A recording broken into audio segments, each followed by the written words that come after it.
বাঘ আর জিন্দা বাঘ তাদের কাছে বরাবর ছিল। হায়াত সাহাবার মধ্যে আছে যে জিনিসের তাআসসুর, যে জিনিসের প্রভাব বান্দার দিক থেকে বাইর হয়ে যায়, আল্লাহ ওই জিনিসকে বান্দার জন্য অধীন করে দেন, বান্দার অধীন করে দেন, বান্দার তাবে করে দেন। সাহাবারা ইমানের লাইনে মেহনত, দাওয়াতের লাইনে মেহনত করে ইমানের স্তরকে এত উঁচা করছিলেন যে গায়রে খোদা থেকে ওনাদের গায়রে খোদার তাআসসুর থেকে ওনাদের দিল এত পাক ছিল যে জিন্দা বাঘও ওনাদের কাছে মুর্দা বাঘের মতো ছিল। আব্দুল্লাহ ইবনে ওমর রাদিয়াল্লাহু আনহু যাইতেছেন আর দেখলেন যে রাস্তায় জটলা, বলে কি ব্যাপার, জটলা কিসের? যাও খবর লো। গোলাম খবর নিল, হুজুর একটা বাঘ মাঝখানে বসে দিয়েছে, রাস্তার মাঝখানে, দুই দিকের লোক যাওয়া আসা করতেছে না। উনি শহরে থেকে নামে সামনে গেলেন, বাঘের কান ধরে বলেন, তোর যদি আল্লাহ হুকুম করে থাকে এখানে কারো খাওয়ার তোর রুজির মধ্যে আল্লাহ রাখে তো খাইয়া চলে যা, আর না হয় মানুষের রাস্তা আটকাইয়া মানুষকে কষ্ট দিচ্ছেন, এক থাপ্পড় লাগাইছে, রাস্তা ছাড়ে চলে গেছে। দোস্ত, সাহাবাদের দিল গায়ের খোদা থেকে মখলুক থেকে এত পাক ছিল, মখলুকের বড়ত্ব, মখলুকের আজমত, মখলুক থেকে হওয়ার একিন থেকে তাদের দিল এত খালি ছিল যে সমুদ্র সামনে ছাত্রীরা বলতেছে, আমির সাহেব আমরা তো সমুদ্রের সম্মুখীন হয়ে গেলাম। উনি বললেন, সমুদ্র বলিও না, বলো আপনারা শুন, এটা একটা পানির ফোঁটা, পানির ফোঁটা। মদিনায় সাহাবা ইকরামদের কাছে খবর পৌঁছলো যে কাফের শক্তি বিশাল বড় বাহিনী নিয়ে আসতেছে চতুর্দিক থেকে, মদিনার ইট থেকে ইট খুলে ফেলবে, মদিনাকে তছনছ করে ফেলবে, মদিনাকে আর কিছুই রাখবে না, শেষ করে দিবে। সাহাবা ইকরাম শোনার পরে বললেন, হাসবুনাল্লাহ, হাসবুনাল্লাহ, আমরা ভয় ভীত নই, আমরা কোনো পরোয়া করি না, আল্লাহ আমাদের জন্য যথেষ্ট, আল্লাহ আমাদের জন্য যথেষ্ট। যতদিন পর্যন্ত মুসলমান ইমানের লাইনে মেহনত করে ইমানের স্তর চলছে না, ইমানের স্তর ওই পর্যন্ত না পৌঁছাইতেছে, মেরে ভাই বুজুর্গ, দুনিয়ার বাতিলের মোকাবেলাতে মুসলমান কোথাও দাঁড়াতে পারবে না। কেননা মুসলমানের দোস্ত তরক্কি হলো আল্লাহ তাআলার মদদ ও নুসরতের সাথে, আর আল্লাহ পাকের মদদ ও নুসরত সিফাতের সাথে। সিফাত ও গুণাবলী, ইমানি সিফাত, ইমানি গুণাবলী, হুজুর সাল্লাল্লাহু আলাইহি ওয়াসাল্লামের আনিত আমাল ওয়ালা জিন্দেগি, তরিকা ওয়ালা জিন্দেগি, হুজুর সাল্লাল্লাহু আলাইহি ওয়াসাল্লামের মুআশারা, হুজুর সাল্লাল্লাহু আলাইহি ওয়াসাল্লামের তরিকা, শরীয়ত ও সুন্নাত মোতাবেক মুআমালা, হুজুর ওয়ালি আখলাক, এগুলো যদি দোস্ত আর বুজুর্গ জিন্দেগির মধ্যে না আসে তো আল্লাহ তাআলার মদদ আসবে না। আর আল্লাহ তাআলার মদদ ছাড়া বাতিলের মোকাবেলায় আমরা টিকতে পারবো না। বাতিলের জন্য তো আখিরাত নাই,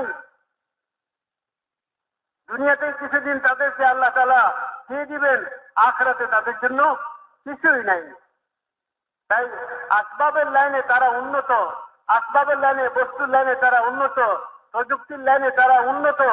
আমরা যদি মনে করি যে প্রযুক্তির দ্বারা আমরা প্রযুক্তির লাইনে উন্নত হইব আর তাদের মোকাবেলা করব, আমরা প্রযুক্তির লাইনে ওই পরিমাণ উন্নতি লাভ করতে পারবো না। আর যার কারণে প্রযুক্তির লাইনে আর বুজুর্গ টেকনোলজির লাইনে আমরা তাদের সাথে কুলে উঠতে পারবো না। আমরা তো মুসলমানরা দোস্ত প্রযুক্তি এবং আসবাব আর টেকনোলজির বুনিয়াদের উপরে আমাদের কামিয়াবি ও সফলতা নয়, আমাদের কামিয়াবি ও সফলতা লা ইলাহা ইল্লাল্লাহ মুহাম্মাদুর রাসূলুল্লাহ এই বুনিয়াদের উপরে।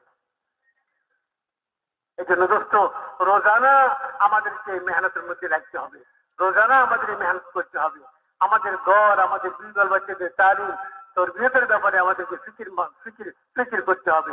এই জন্য দোস্ত বুজুর্গ পাক্কা আজম করি যে আমরা ইনশাআল্লাহ আমাদের মকামি লাইনের যত কমজোরি গুলো আছে সমস্ত কমজোরি গুলাকে ইনশাআল্লাহ আমরা দূর করে আমরা আমাদের কামকে যেভাবে বড়রা বলতেছেন কোরবানিকে বাড়াবার জন্য মুজাহাদার সাথে সব টাকাগুলাকে আমরা পুরা করার আজম এরাদা এবং নিয়ত করে যাই এখান থেকে। ঠিক আছে মেরে ভাই? আর দোস্ত বুজুর্গ কাম করবো মিলি জুলে, কাম করবো মোহাম্মতের সাথে, কাম করবো আপসের সালা পরামর্শের সাথে।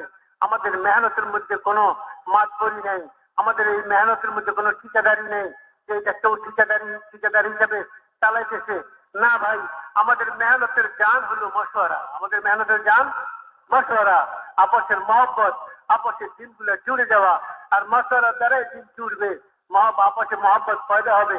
যত আমরা মহব্বতের সাথে এবং মশওয়ারার সাথে কামগুলাকে করবো, কামের চাকরিগুলো পুরা করবো, ততই দোস্ত আর বুজুর্গ আমরা ইনশাআল্লাহ আগে বাড়তে থাকবো, আমাদের তরফটি হবে ইনশাআল্লাহ।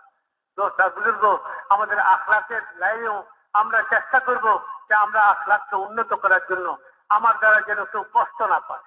আর কারো ব্যাপারে আমার দিলের মধ্যে বিদ্বেষ, কারো ব্যাপারে আমার দিলের মধ্যে খুঁত না থাকে। আমি আমার দিলকে সমস্ত মুসলমানের ব্যাপারে সাফ রাখবো। কোন মুসলমানের কোন দোষ যদি আমার সামনে প্রকাশ পায় তা আমি সেটার ভিন্ন তাবিজ করার চেষ্টা করব। এবং দোস্ত বুজুর্গ, সমস্ত সাথীদের যে যতটুকু মেহনতে করুক, 10 ভাগের 1 ভাগ করতেছে কেউ, 10 ভাগের 2 ভাগ করতেছে কেউ, 10 ভাগের 5 ভাগ করতেছে কেউ, 10 ভাগ পুরা করতেছে কেউ, কেউ বা পুরা করতেছে না। দোস্ত আর বুজুর্গ, আমরা তো বলবো কথা যে ভাই আলহামদুলিল্লাহ, আল্লাহ পাকের মেহনতে আমরা মেহেরবানিতে আমরা সকলে মিলে আমরা এই কাজটি করতেছি, সকলের মেহনতকে স্বীকৃতি দিব। আমরা যখন আমরা সব সাথীর মেহনতকে স্বীকৃতি দিব, সব সাথীকে আমরা বাহবা দিব, তো কম কর্ণওয়ালাও আস্তে আস্তে আগে বাড়তে থাকবে, হিম্মত বাড়বে তার, কম কর্ণওয়ালাও আগে বাড়তে থাকবে। মশওয়ারার মধ্যে দোস্ত সব সাথীদের রায় নিব, সব সাথীদের রায় নিব, রায় নিয়ে মশওয়ারার ফয়সলা করবো। মেরে ভাইয়ের বিরুদ্ধে ফয়সল কোনো হাকিম না, ফয়সল কোনো গভর্নর না, ফয়সল কোনো মিনিস্টার না যে সে কোনো একটা হুকুম দিবে। সে তো সব সাথীদের রায়গুলোকে জমা করবে, আল্লাহর দিকে মতওয়াজ্জহ হবে, যেটা আল্লাহ পাক তার দিলের মধ্যে ঢালে সেটা ফয়সলা করবে। আর যখন ফয়সলা হয়ে যায়, সব সাথীরা এটা বলবে যে ভাই এটাই আমাদের রায়, এটাই আমাদের রায়। রায় দেওয়ার সময় যে ভিন্নতা আমাদের ছিল সেটা এখন আর নাই। এই মসজিদ থেকে উঠে বাইরে যাওয়ার পরে কারো কাছে আর এই কথা বলা যাবে না যে আমার রায় ছিল না, আমার রায় ছিল না। কথা বুঝে যাচ্ছে? কারণ আমরা এক হয়ে যাব, যে যেটা ফয়সলা হয়ে গেছে এখন আমার আর কোনো রায় নেই, আমি আমার রায়ও ভুলে গেছি, এখন যেটা ফয়সলা হয়েছে ওইটাই আমার রায়।